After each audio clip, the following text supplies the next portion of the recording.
Assalamualaikum warahmatullahi wabarakatuh. Bismillah walhamdulillah wassalatu wassalamu ala rasulillah wa ala alihi wa sahbihi wa mawala. Terima kasih kepada para habaib, para alim ulama, para tokoh, para kiai yang pada kesempatan hari ini telah menghadiri haul 6 syuhada sekaligus juga haul ibunda saya tercinta Syarifah Sidah binti Alwi Muhammad bin Zain Attas yang wafat pada tanggal 2 Desember tahun 2012, dan istri saya yaitu almarhumah Syarifah Fadlun binti Fadil bin Yahya yang wafat tanggal 16 Desember tahun yang lalu. Jadi para syuhada maupun sahibul haul dari saya punya ibunda maupun istri semuanya memang wafat pada bulan Desember.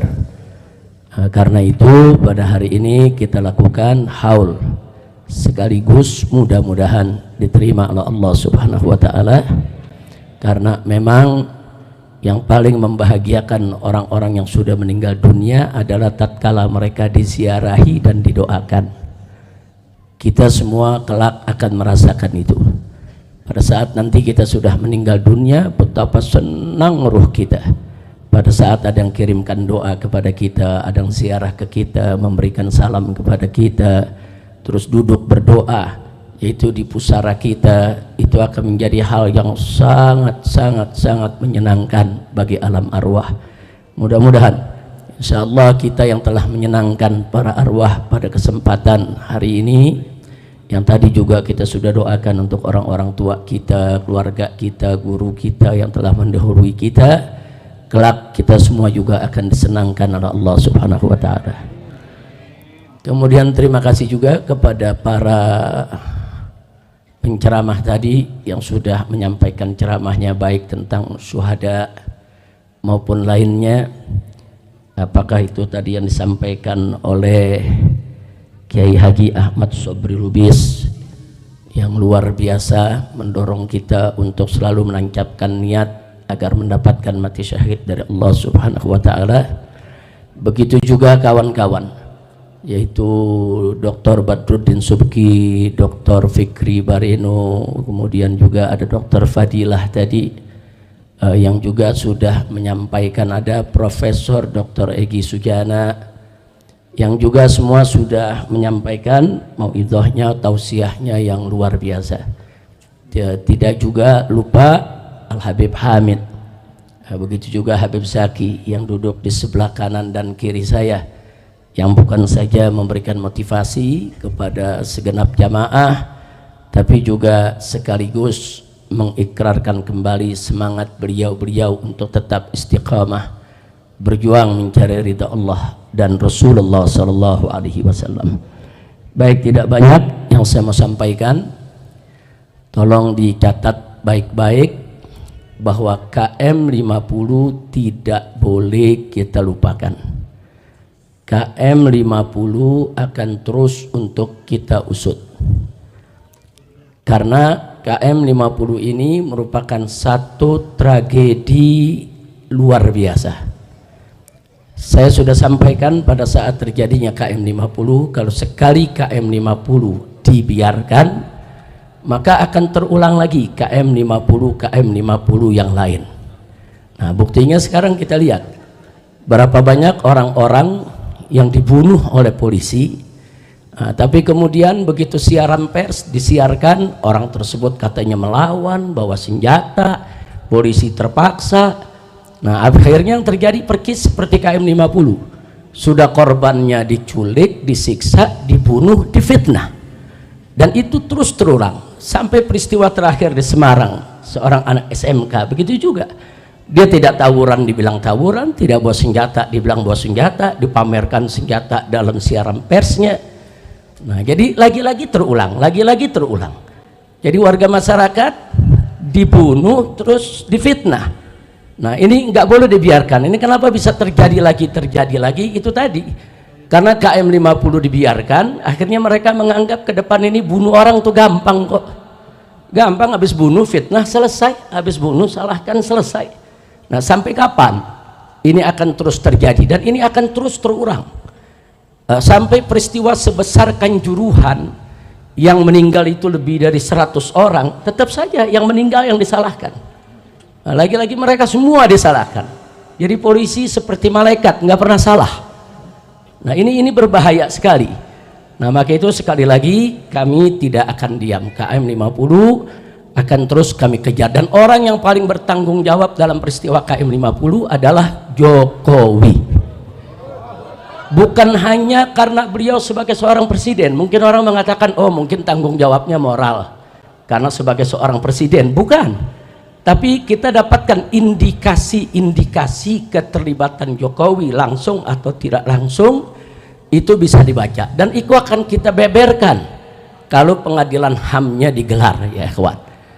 Nah, jadi jelas sekali dari sebelum terjadinya peristiwa KM 50 bagaimana Jokowi mengerahkan Kopsus, Komando Operasi Khusus ke Petamburan, lengkap dengan persenjataannya untuk menakut-nakuti saya dan keluarga.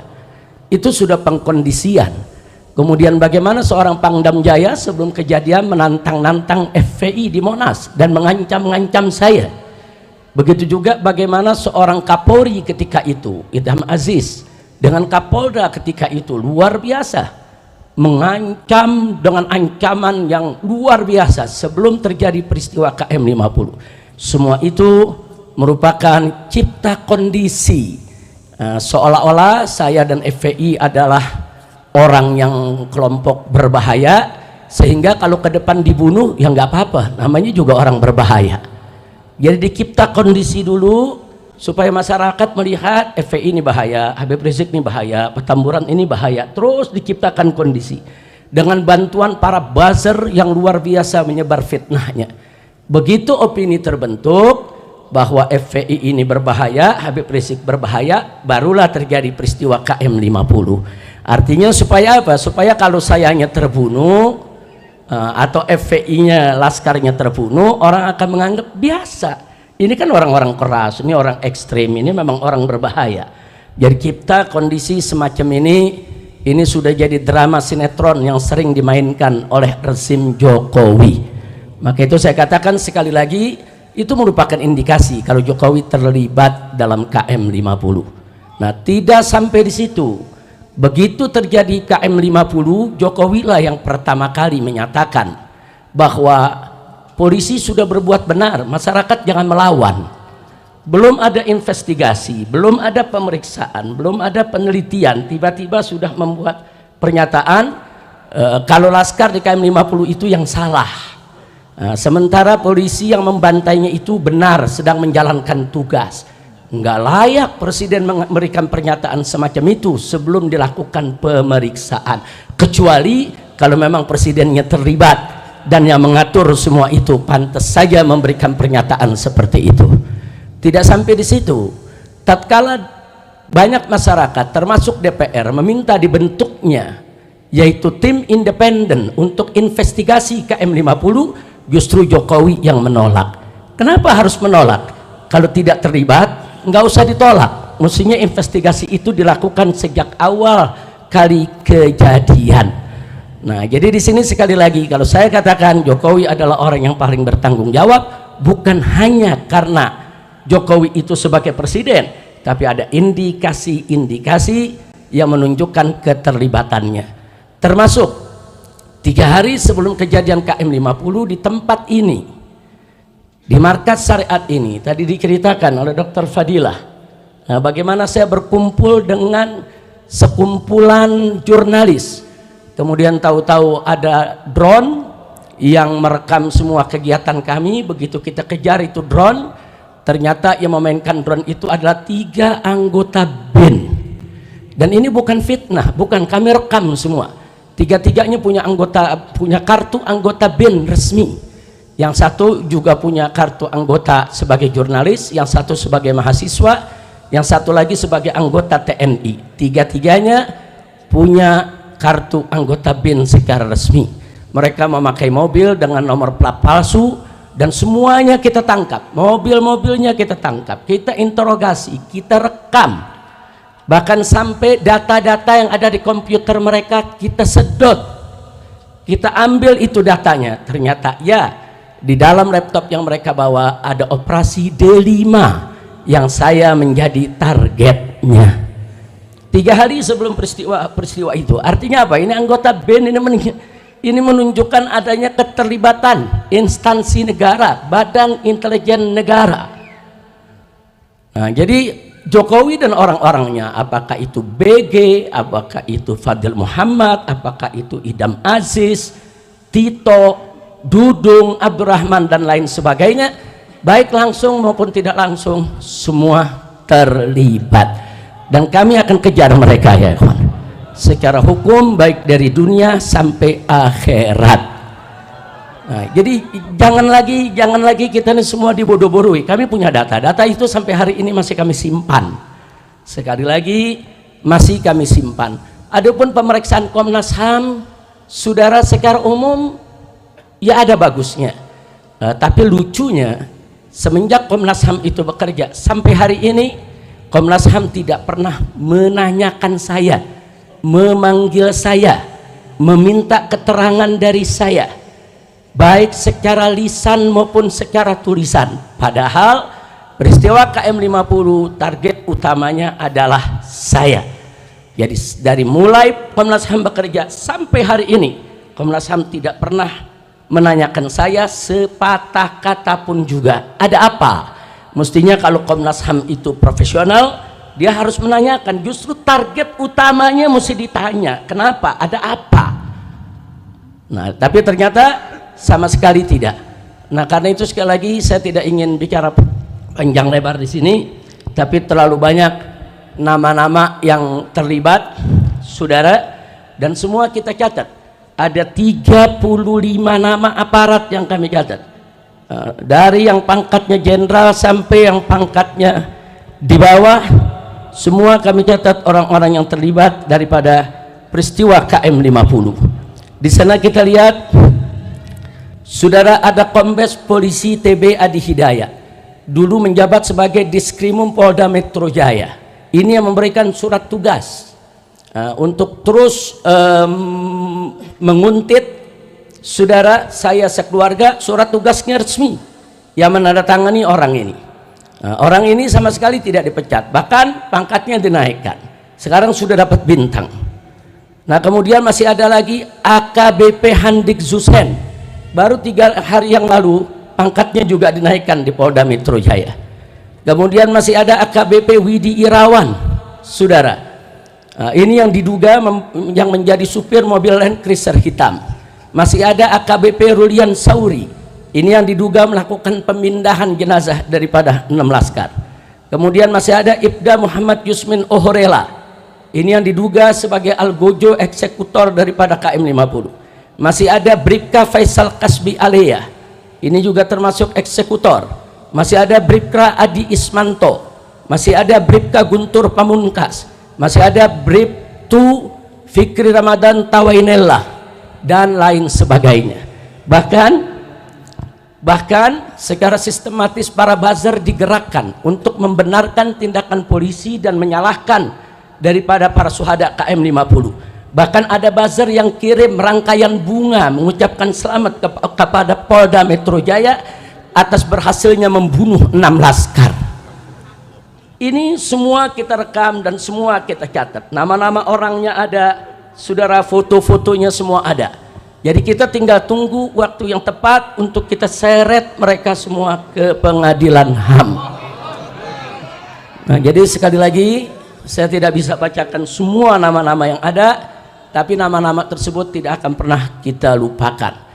Dan alhamdulillah, mobil yang dipakai oleh para syuhada ketika mereka ditembaki, mobilnya ada di depan sana. Anda udah lihat, dibangun museum. Di situ ada mobil yang digunakan oleh para laskar dan itu menjadi barang bukti.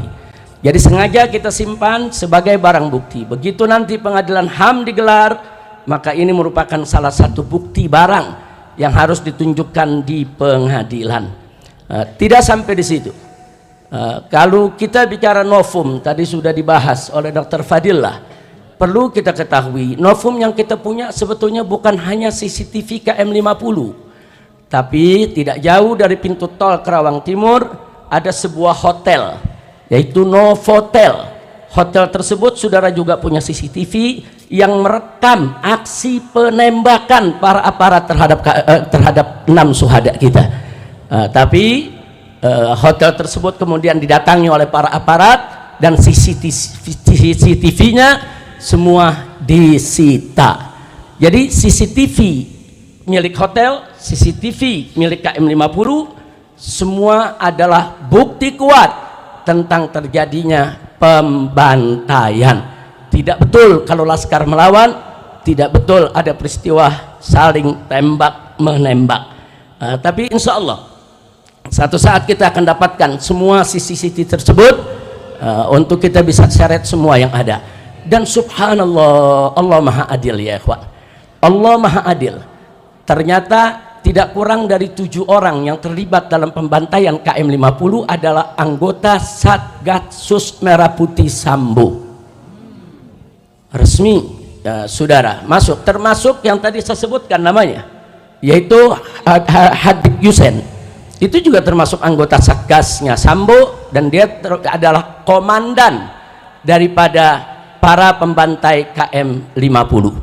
Nah, jadi sekali lagi kami sudah dapat itu nama semua, kami sudah dapat berbagai macam keterangan yang tidak kami bisa sebutkan pada saat ini, tapi kami akan ungkap pada saatnya begitu digelar pengadilan HAM untuk KM50 insya Allah. Bahkan Sambo sendiri dengan Henry Kurniawan. Henry Kurniawan ini saat itu pangkatnya Irjen polisi keturunan Cina. Dia ditugaskan oleh Sambo sebagai ketua provos yang memeriksa kasus KM50. Tapi lucunya dia sebagai ketua provos tapi ikut siaran pers bersama Kapolda Metro Jaya dan bersama Dudung, ikut-ikutan memamerkan senjata-senjata, barang-barang bukti palsu, saudara. Mestinya provos itu memeriksa, bukan provos itu malah ikut meloloskan barang-barang bukti palsu yang ada. Tapi akhirnya yang bersangkutan ketangkep terlibat dalam kasus Sambo, dan di pengadilan dia ngaku bahwa CCTV KM50 dia yang sapu bersih semuanya. Dan Sambo pun dalam pengadilan saat ditanya oleh jaksa juga mengaku ya dia terlibat untuk membersihkan CCTV yang ada di KM50. Jadi ini karamah syuhada, Allah bongkar ya ikhwan. Sambo dan pasukannya yang terlibat, mereka pikir saudara mereka akan bisa bersembunyi selamanya. Ternyata Allah ciptakan ada peristiwa bagaimana Sambo dan kawan-kawan membunuh yaitu salah satu daripada anggotanya, dan akhirnya di pengadilan semua terbongkar. Nah, karena itu kepada Bapak Kapolri kita ingatkan sekali lagi janjinya di depan DPR MPR yang siap mengupas kembali kasus KM50 kalau ada novum baru. Novum barunya sudah ada Pak, tinggal Bapak mau proses atau tidak, itu saja. Nah, jadi jangan lagi beralasan novum baru, omong kosong. Bapak ketika itu sebagai kabak reskrim ketika kejadian, Kapolrinya adalah Bapak Idham Aziz, bohong kalau Bapak tidak tahu CCTV 50 itu disingkirkan, bohong kalau Kapolri itu tidak tahu kalau CCTV itu merupakan novum baru yang sampai hari ini belum pernah yaitu diajukan ke pengadilan. Jadi saya minta Pak Kapolri nggak usah main-main lah, jangan main kucing-kucingan lagi Pak, jangan. Nanti ujung-ujungnya Bapak akan terlibat langsung ataupun tidak langsung di dalam menyembunyikan kejahatan daripada anak buah Bapak sendiri. Yang terakhir saudara, saya prihatin, saya sedih karena kabinet yang dibentuk oleh Bapak Presiden Prabowo saat ini masih bau anyer darah KM50. Karena orang-orang yang tadi saya sebutkan saudara, sebagian ditarik ke kabinet yaitu Pak Prabowo. Kita bisa lihat BG dijadikan Menko Polkam, masih ada Pak Tito di sana, masih ada Dudung saudara. Nah, kok bisa orang-orang yang bermasalah ini ditarik untuk duduk di kabinet? Padahal kita berharap Pak Prabowo ini punya kabinet yang bersih, yang profesional, yang hebat, yang kuat, yang bekerja demi bangsa, rakyat. Kita dukung. Tapi ternyata saudara, orang-orang bermasalah, orang-orang justru yang kita sedang kejar dimasukkan di dalam kabinetnya. Maka itu kita minta dengan hormat kepada Bapak Prabowo agar semua oknum yang ada di dalam kabinet Bapak, baik yang diduga kuat terlibat korupsi atau terlibat judi online atau terlibat pembantaian warga sipil atau terlibat di dalam perusakan demokrasi di Indonesia, tolong diresafel Pak, tolong diberhentikan, tolong dibersihkan kabinet Bapak agar seluruh bangsa Indonesia, para habaib dan kiai menjadi bulat untuk mendukung Bapak, bulat untuk menyokong Bapak, bulat untuk membantu Bapak memimpin Indonesia sehingga Indonesia bisa adil, makmur dan sejahtera. Amin ya rabbal alamin. Jadi PR kita masih panjang, belum selesai, karena orang-orang bermasalah di KM 50 masih punya jabatan. Kalau masih punya jabatan berarti masih dilindungi. Kalau masih dilindungi berarti tantangannya masih berat. Tapi nggak usah khawatir, kita selama ini berjuang, khususnya para pengurus FPI dan laskar FPI, anggota FPI dimanapun berada, 1000 kali kita gagal, jatuh dalam perjuangan, 1001 kali kita akan bangun, bangkit kembali, melanjutkan perjuangan. Tidak ada kata putus asa dalam perjuangan kita. Setuju berjuang? Takbir. Sallu ala nabi. Nah itu saja. Yang terakhir, akhirnya saya mau kabarkan kepada Dr. Fadila dan kawan-kawan, Dr. Egi dan semuanya, insya Allah dalam waktu dekat kita akan menggelar Munas KM 50. Munas KM 50 ini akan menghadirkan seluruh laskar. Ada 27 laskar waktu itu yang ikut di dalam peristiwa KM 50, yang 6 meninggal dunia, masih ada 21 orang, termasuk saksi-saksi yang ada di KM 50, warga-warga yang berdagang di sana, semua akan kita hadirkan. Nah kita akan sharing informasi, karena FPI juga sudah mengumpulkan yaitu data-data yang sangat akurat, sangat lengkap lewat Munas KM 50 pertama tahun yang lalu. Tahun lalu kita sudah gelar Munas KM 50, kita akan gelar lagi. Kami berniat anggota TP3 kalau nggak salah ya, supaya TP3 bisa hadir semua. Kita akan sharing sekaligus kita menyusun langkah bagaimana supaya para penjahat ini, termasuk Jokowi dan kroni-kroninya, bisa kita kejar untuk kita jebloskan ke penjara. Bahkan kalau terbukti Jokowi terlibat secara langsung atau ada perintah, wajib dihukum mati. Takbir. Itu saja yang bisa saya sampaikan. Kita mohon kepada Allah berkat Al-Fatihah, digabul oleh Allah Subhanahu wa taala. Bismillahirrahmanirrahim.